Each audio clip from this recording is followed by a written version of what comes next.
Hello students, कैसे हैं आप सब लोग। तो आज का दिन बचा हुआ है आपकी प्रिपरेशन का। कल आप लोगों का पेपर है। कल सुबह की जो लाइव क्लास है मेरी सुबह 5 बजे की, बिल्कुल भी उसको स्किप मत करना। मैं कोशिश करूंगा 6:30 तक तुमको फ्री कर दूंगा और पार्ट बी अच्छे से पूरा का पूरा लाइव रिवीजन करा दूंगा। एसपीसीसी ऐप पे 3 प्रीमियम मॉक टेस्ट है, उनको भी जरूर बना के जाना। एटलीस्ट एक जो है 3 घंटा बैठ के डिसिप्लिन से सॉल्व करेना। कल पेपर में बहुत कॉन्फिडेंस मिलेगा और जो भी मैंने पढ़ाया हुआ है इन 4 दिन के अंदर मैं गारंटी से ले रहा हूं एग्जामिनेशन में एक भी अक्षर उससे बाहर नहीं जाएगा। आप लोगों की रिक्वेस्ट पे आज की वीडियो में मैं तुम्हें 25 मोस्ट इंपोर्टेंट क्वेश्चन कराऊंगा जो आपको स्ट्रॉन्ग करेगा। असर्शन रीजन वाले जितने भी क्वेश्चंस होते हैं उनमें, स्टेटमेंट बेस्ड क्वेश्चंस और आपके मल्टीपल चॉइस क्वेश्चन जो आपके मैच द फॉलोइंग के क्वेश्चंस आते हैं, इनको बोलते हैं कॉम्पिटेंसी बेस्ड क्वेश्चन। सीबीएसई अपना पैटर्न चेंज कर रहा है तो ऐसे सवाल आपको देखने को मिल सकते हैं, क्योंकि सीबीएसई के सैंपल पेपर में भी ऐसे क्वेश्चंस हैं इस साल के। तो 5 क्वेश्चन कम से कम आपको ऐसा मिलेगा जिसमें असर्शन रीजन, ट्रू, जो क्लास स्टेटमेंट 1 स्टेटमेंट 2 वाले क्वेश्चंस होते हैं, या फिर क्लास मैच द फॉलोइंग। तो आप एक एक करके प्रैक्टिस करो, मुझे बताना भी आउट ऑफ 25 आपकी कितने मार्क्स आते हैं। इनको बिल्कुल भी स्किप मत करना। अच्छा लगे तो लाइक कर देना वीडियो को यार, चैनल को सब्सक्राइब कर लो, थोड़ी मेहनत कर लो कि यार हम भी 1 मिलियन के आसपास पहुंच जाएं। तो इतनी मेहनत हो रही है, दिन रात आपके लिए काम कर रहा हूं। ऐसी इको बीएसटी इको और अकाउंट्स में भी आपको प्रिपेयर कराऊंगा, इवन इससे बेहतर। इवन 23 तारीख से हम लोग प्रिपेयर करना स्टार्ट कर देंगे। तो थोड़ी सी रिक्वेस्ट है, अपने दोस्तों तक पहुंचाओ इस वीडियो को, अपने क्लासमेट तक पहुंचाओ कि यार सब्सक्राइब कर लो, हम भी 1 मिलियन देखना चाहते हैं आप लोगों की कृपा से। ठीक है, तो स्टार्ट करते हैं। सबसे पहला question, read the following statement. Assertion और रीजन के क्वेश्चन जो आते हैं उनमें हमेशा यही 4 ऑप्शन मिलेंगे, ध्यान समझना। ये 4 ऑप्शन मिलेंगे। क्या है इस ऑप्शन के अंदर, ध्यान समझना। असर्शन बेसिकली एक स्टेटमेंट दिया रहेगा और रीजन भी एक स्टेटमेंट है, दोनों अपने अपने आप में एक स्टेटमेंट है। तो पहला ऑप्शन क्या रहेगा, both assertion reason are true. दोनों स्टेटमेंट सही है या गलत है, पहले आपको ये देखना है। मान लो पहला स्टेटमेंट सही है, दूसरा स्टेटमेंट गलत है, तो ये आएगा option number C, assertion A true or false, reason false. या फिर पहला गलत है दूसरा सही है, तो ए फॉल्स आर ट्रू। दोनों अगर सही है, दोनों स्टेटमेंट सही है, तो ऑप्शन ए और बी में से ही एक आंसर होगा, अगर दोनों ऑप्शन सही है तो। ठीक है, लेकिन दोनों सही है, लेकिन ये जो नीचे वाला ना, ये उसको सही तरीके से एक्सप्लेन कर रहा है, उसका रीजन भी है।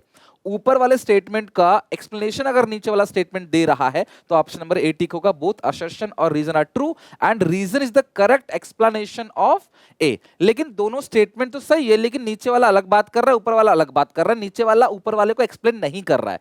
तो assertion and reason are true but reason is not the correct explanation of A. सारे असर्शन रीजन के क्वेश्चन ऐसे ही बनेंगे। कंफ्यूजन रहता है, टेंशन रहती है, सबको रहती है, टॉपर को भी रहती है और जो बैक बेंचर है उसको भी रहती है, लेकिन बिल्कुल घबराना मत। आपको 2 क्वेश्चन या ज्यादा से ज्यादा 3 क्वेश्चन देखने को मिलेंगे जो मैं आज की इस वीडियो से तुम्हें कवर करा दूंगा। तो बिल्कुल घबराने की जरूरत नहीं है। कॉन्फिडेंस, सेल्फ स्टीम आपका हाई होना चाहिए एग्जामिनेशन में। भले ही आपके 1-2 नंबर कट जाए तो डोंट वरी अगर आपको लग रहा है, बट उस चक्कर में ना अपना पूरा पेपर मत खराब करके आना 1-2 नंबर के चक्कर में, बिकॉज अल्टीमेटली एडमिशन सीयूटी के बेसिस पे ही होगा। तो बिल्कुल भी घबराने की जरूरत नहीं है, और सीयूटी में आज तक असर्शन रीजन क्वेश्चन नहीं आया है। ठीक है, तो चिल।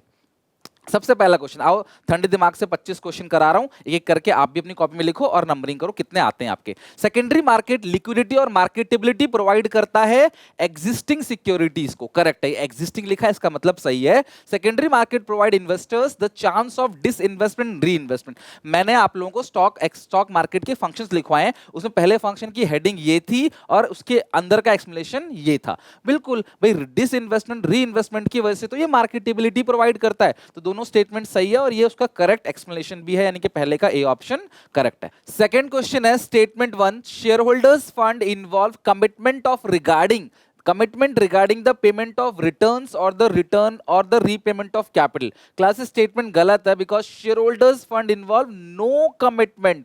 भैया डेट की कमिटमेंट होती है पैसे लौटाने की, इक्विटी की नहीं होती। शेयर होल्डर फंड से कोई कमिटमेंट नहीं है पैसे लौटाने का, डेट का होता है। पैसा लिया है, प्रॉमिस करते हैं लौटा देंगे और साल भर ब्याज देंगे। भाई इनके लिए नहीं, प्रॉफिट होगा तो मिलेगा, नहीं होगा तो नहीं मिलेगा, कोई कमिटमेंट नहीं है हमारा। तो ये स्टेटमेंट जो है गलत है।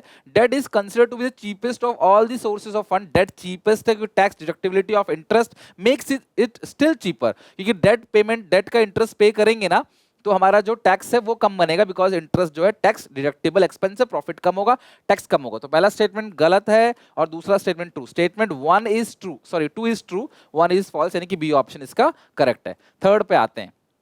तो देखो ऐसे क्वेश्चंस आते हैं स्टेटमेंट बेस। इससे पहले जो क्वेश्चन था वो असर्शन रीजन का था, ये भी कॉम्पिटेंसी बेस का ही क्वेश्चन है।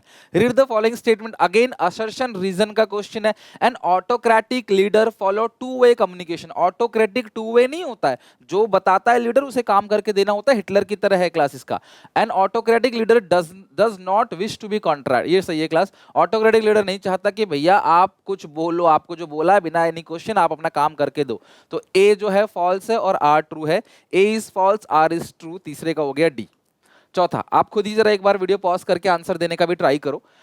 ट्रेड टेस्ट क्या होता है class? Trade test existing skills about the business, it measures to skill proficiency that candidate possess. कितना आपके पास अभी भी एग्जिस्टिंग स्किल्स है, तो नहीं, यानी कि इसका हो गया 4, तो जहां पे ए का 4 देखो वही टिक कर देना, इसका सी ऑप्शन करेक्ट है। लेकिन इतना प्रो मत बनना, थोड़ा सा और रुकना, देखना क्या बी का थर्ड सही है, क्या बी का थर्ड सही है। पर्सनालिटी टेस्ट क्या होता है? इनसाइट इन पर्सन्स इमोशन, करेक्ट है। इमोशंस, रिएक्शंस, मैच्योरिटी और वैल्यू सिस्टम पर्सनालिटी के अंदर आता है। सी का सेकंड एप्टीट्यूड टेस्ट, क्या ये सही है? Potentials ability of learning new skills, उसको बोलते हैं, नहीं, हाँ, एप्टीट्यूड टेस्ट होता है class candidates acquiring new skills and develop. और इंटरेस्ट टेस्ट क्या होता है क्लास? इंटरेस्ट ऑफ कैंडिडेट, है ना, इंटरेस्ट ऑफ कैंडिडेट। तो ये करेक्ट है क्लास, आपका डी का हो गया फर्स्ट, यानी कि इस हिसाब से सी ऑप्शन करेक्ट है। और आपको ना ऑप्शन के हिसाब से आंसर देना होता है। जैसे मैंने एक इमेज बेस्ड क्वेश्चन कराया था आपको, उसमें खाली टेक्नोलॉजिकल भी था, उसमें लड़की काम कर रही थी, तो सोशल भी होगा, लेकिन ऑप्शन में बोथ कोई था नहीं, है ना, वो ऑप्शन की फ्रेमिंग मिस्टेक थी, बोथ कोई था नहीं। बोथ होता तो मैं बोथ पे टिक करता। तो ऐसे क्वेश्चन में देखना, अगर कंप्यूटर पे लड़की काम कर रही है तो वो वुमेन को कहीं ना कहीं इंपावरमेंट दिख रहा है कि भाई वुमेन सूट वूट पहन के अपना काम कर रही है अच्छे से, तो हमारा भारत तरक्की कर रहा है। सोशल हो गया, सिस्टम पे काम कर रही है तो वो क्या हो गया आपका? टेक्नोलॉजिकल हो गया, वो टेक्नोलॉजी को भी यूज कर रही है, तो वो दोनों होगा उसके अंदर। ध्यान रखना कि उस वीडियो में बच्चों ने कॉमेंट किया था तो मैंने आपको क्लैरिफाई कर दिया है। Next, read the following statement, assertion reason का ही स्टेटमेंट है। कंट्रोलिंग कैन प्रिवेंट डेविएशंस, गलत है। कंट्रोलिंग डेविएशंस को रोक नहीं सकता, एरर को सिर्फ मिनिमाइज कर सकता है। तो अगर ए गलत है ना, तो पक्की बात में बिना आर को पढ़े ऑप्शन टिक कर सकता हूं डी। पांचवे का जो आंसर है डी है, सिर्फ मैंने ए पढ़ा है और मैंने बिना आर को पढ़े टिक कर दिया, और कोई भी इसे गलत नहीं कर सकता। क्यों? ऑप्शन में कुछ है ही नहीं, पहला ऑप्शन है दोनों सही, अगर एक गलत है दोनों में से तो पक्की बात है इन दोनों में से ही एक आंसर होगा। बट रीजन पढ़ लेते हैं फिर भी। Controlling helps in minimising deviation by taking actions and decision that reduce their reoccurrence. ठीक है, गलतियां कम कर देता है बस कंट्रोलिंग, तो सही स्टेटमेंट है ना। दोनों गलत का तो कोई ऑप्शन ही नहीं है ना, तो हम क्यों टिक करें दोनों गलत पे? एक गलत है तो पक्की बात है यही ऑप्शन सही होगा, क्योंकि यही ऑप्शन है। तो डी ऑप्शन पांचवे का करेक्ट है। छठे का देखते हैं, a financial market facilitate the transfer of savings from saver to investor. तो फाइनेंशियल मार्केट क्या करता है? हेल्प करता है सेविंग्स को सेवर से इन्वेस्टर्स के बीच में ट्रांसफर करने का। तो ये क्लास बिल्कुल सही स्टेटमेंट है। It gives saver the choice of different investment and help channelising surplus fund into the most productive use. ये भी स्टेटमेंट सही है। फाइनेंशियल मार्केट एक्चुअल में इसकी हेल्प भी करता है, तो बोथ स्टेटमेंट्स आर ट्रू। 6 का हो गया सी। 7 का, planning leads to rigidity. Usually manager have a tendency to rely on previously tried and tested successful plan. तो ये क्या है क्लास? यहाँ पे does not guarantee success. आपको लग रहा है कि पहले प्लान सक्सेसफुल था तो फ्यूचर में भी होगा, तो आप भरोसे पे बैठे हो पहले प्लान के, लेकिन जरूरी नहीं कि पिछले साल सक्सेस हुआ था तो इस साल भी मिलेगा। और कोई भी रैंडमली पढ़ लो, plans are drawn by the top management and rest of the member just implement the plan. Top manager reduce creativity. यानी कि मुझे पक्का पता है कि बी का सेकंड होगा, जहां पे बी का सेकंड होगा वो सही आंसर है, तो यानी कि ए और डी में से ही कोई एक आंसर होगा. अगर आपको आगे कुछ नहीं आता तो इनमें से तुक्का आप मार सकते हो, इसमें नेगेटिव मार्किंग नहीं होती. लेकिन सी का फर्स्ट भी हमें पता है, तो सी का देखो फर्स्ट यहां भी है, सी का फर्स्ट यहां भी लो, फंस गया, आपको और पढ़ना पड़ेगा.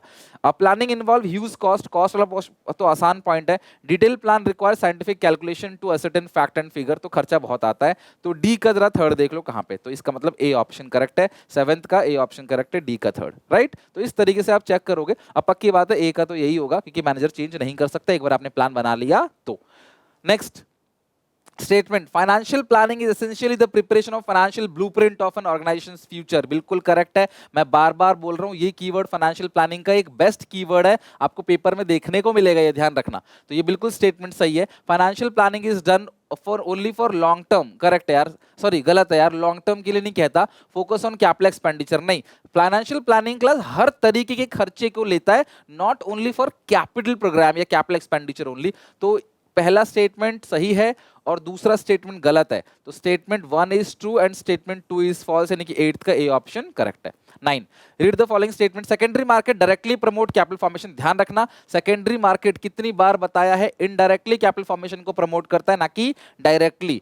डायरेक्टली नहीं, indirectly. Capital market deals in medium and long term securities as equity shares and debentures. Correct है क्लास, कैपिटल मार्केट मीडियम और लॉन्ग टर्म सिक्योरिटीज में डील करता है, तो पहला स्टेटमेंट गलत है, statement 1 is false, statement 2 is true. अच्छे से पढ़ना, देखो ये उल्टा लिखा रहता है, देखो यहाँ पे 1 के बारे में पहले बोल दिया और यहाँ पे 2 के बारे में पहले बोल दिया, तो इसको अच्छे से पढ़ना। यहाँ पे तुम गलती कर बैठोगे जल्दीबाजी में। जल्दीबाजी बीएससी के पेपर मत करना, पेपर किसी का छूटेगा नहीं। अगर आपने अच्छे से प्रिपेयर किया है, मॉक टेस्ट बना के गए हो, तो पेपर नहीं छूटेगा, लेकिन बिल्कुल भी आप ढंग से पढ़ना, इसको लापरवाही नहीं करना।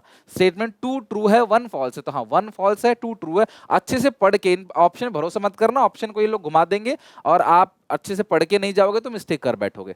10th का, electronic holdings can be converted into physical certificates. अब 90% बच्चे बोलेंगे हाँ सर डीमैट का तो यही होता है। बेटा नहीं होता, ढंग से पढ़ो। इलेक्ट्रॉनिक होल्डिंग्स को कन्वर्ट नहीं करते फिजिकल सर्टिफिकेट में, फिजिकल सर्टिफिकेट को कन्वर्ट करते हैं इलेक्ट्रॉनिक होल्डिंग्स में। अब बताओ, करके सही नहीं आ जाते आप इसको? पक्का कहते सही है ना? आई थिंक पेपर का ही क्वेश्चन है, सीबीएसई का किसी का या सैम्पल पेपर का होगा। पहला गलत है, there is no danger of theft और loss of forgery of share certificate in dematerialisation, ये भी करेक्ट है। पहला गलत, दूसरा सही। तो देखो ढंग से, स्टेटमेंट 1 इज फॉल्स, ये रहा 1 इज फॉल्स एंड दूसरा जो है ट्रू है। तो 10th का क्या होगा क्लास? बी ऑप्शन करेक्ट है। 11 पे आते हैं, read the following statements. Assertion reason का स्टेटमेंट है, The principles of management are specific guidelines to action। गलत स्टेटमेंट है, स्पेसिफिक गाइडलाइन नहीं है, जनरल गाइडलाइन होता है। These are the general, not specific, यानी कि आम तौर पे बताता है, स्पेसिफिक आपकी कंडीशन के बारे में नहीं बताएगा।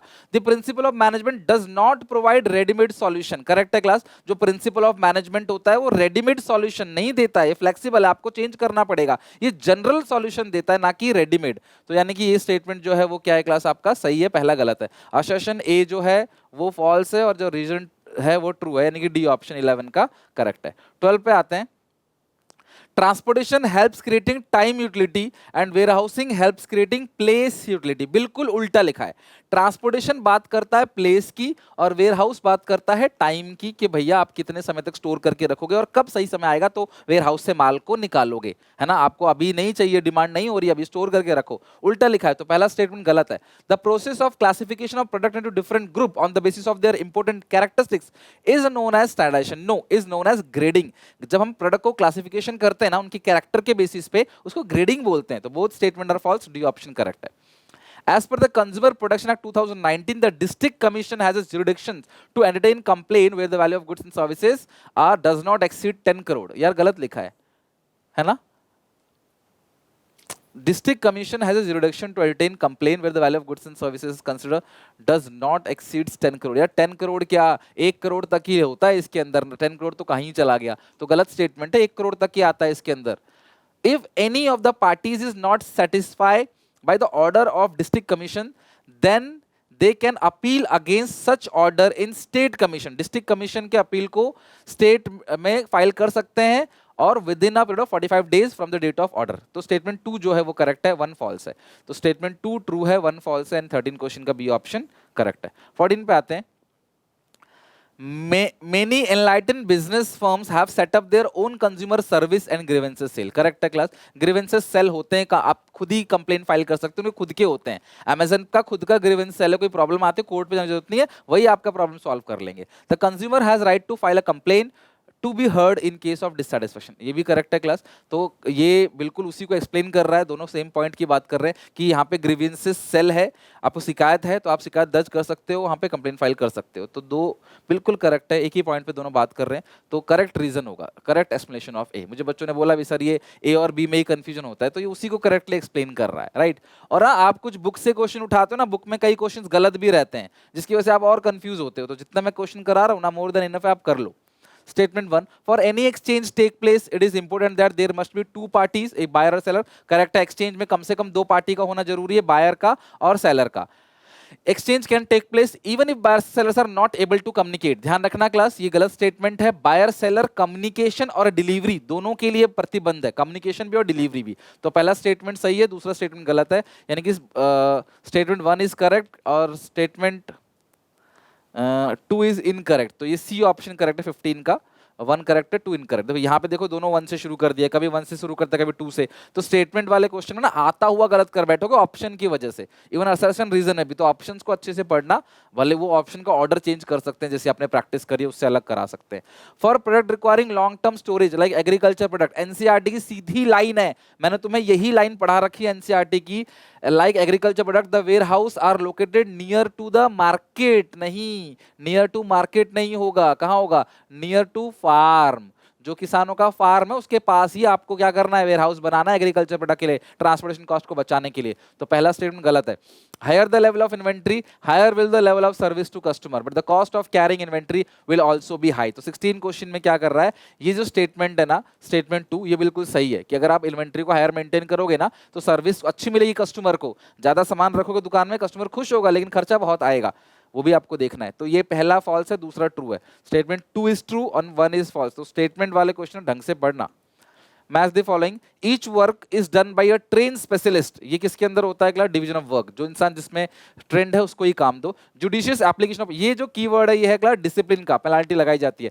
ए का देखो थर्ड कहां पे है, ए का थर्ड यहाँ पे, तो सी ऑप्शन करेक्ट है। क्या बी का फोर्थ है, हाँ बी का फोर्थ, सी का ऑब्वियसली फर्स्ट होगा। Dual subordination should be avoided, ध्यान रखना ये है क्या, unity of command, unity of command में डुअल सबऑर्डिनेशन अवॉइड किया जाता है, और one hand one plan, one unit one plan, और एक चीज ओवरलैपिंग को अवॉइड करते हैं, कहां पे, यूनिटी ऑफ डायरेक्शन में। तो ध्यान रखना, मैंने पूछा भी था बच्चों से डुअल सबऑर्डिनेशन, काफी बच्चों ने आंसर भी दिया था, राइट।